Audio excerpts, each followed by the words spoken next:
മുറിവ് വന്നാൽ പെട്ടെന്ന് തന്നെ ടി ടി എടുക്കണം എന്നാണ് എല്ലാവരും പറയുന്നത്. എന്നാൽ അത് ശരിയാണോ? ടെറ്റനസ് എന്ന് പറയുന്നത് ഒരു ബാക്ടീരിയൽ ഇൻഫെക്ഷൻ ആണ്. ക്ലോസ്ട്രീഡിയം ടെറ്റനി, ഇത് മണ്ണിലും പൊടികളിലും ഒക്കെ കണ്ടുവരുന്ന ഒരു ബാക്ടീരിയ ഇൻഫെക്ഷൻ എന്ന് പറയുന്നത് ഇത് നോൺ കോണ്ടേജിയസ് ആണ്. അതായത് ഒരു മനുഷ്യനിൽ നിന്ന് മറ്റുള്ള ആൾക്ക് പകരുന്നില്ല. ഇത് കൂടുതലും മുറിവിലൂടെ അത് ശരീരത്തിൽ കയറുകയും ഇൻഫെക്ഷൻ ഉണ്ടാക്കുകയും ചെയ്യുക. ആരൊക്കെയാണ് ടി ടി വാക്സിൻ എടുക്കേണ്ടത്? അതിനു മുന്നേ ഞാൻ പറയട്ടെ, നിങ്ങൾ അറിയേണ്ടത് ക്ലീൻ വൂണ്ടും കണ്ടാമിനേറ്റഡ് വൂണ്ട് എന്താണെന്നാണ്. ക്ലീൻ വൂണ്ട് എന്ന് പറഞ്ഞാൽ നമ്മൾ കത്തി കൊണ്ടുണ്ടാവുന്ന സ്ക്രാച്ച്, സ്കിന്നിൽ ഉണ്ടാവുന്ന അല്ലെങ്കിൽ കത്തി കൊണ്ടുണ്ടാവുന്ന മുറിവുകൾ, അല്ലെങ്കിൽ എന്തെങ്കിലും ചതപ്പ് നിലത്തിൽ നമ്മൾ വീണുണ്ടാവുന്ന മുറിവുകളാണ് നമ്മൾ ക്ലീൻ വൂണ്ട് എന്ന് പറയുന്നത്.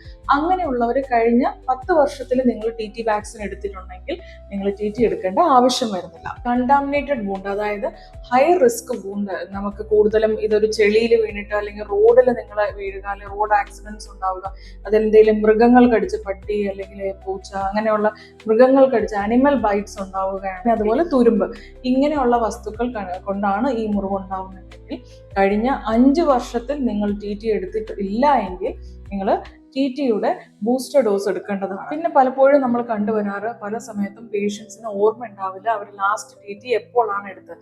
അങ്ങനെയുള്ള സാഹചര്യത്തിലും ഒരു സേഫർ സൈഡിൽ ഡോക്ടേഴ്സ് സാധാരണ ടി ടി കൊടുക്കാറുണ്ട്. പലവരും ടി ടി വാക്സിൻ ഒരു ആന്റിബയോട്ടിക് ഇഞ്ചക്ഷൻ പോലെ മുറിവ് ഉണങ്ങാൻ വേണ്ടി എടുക്കുന്ന ഒരു വാക്സിൻ അല്ല, പ്രതിരോധമാണ്.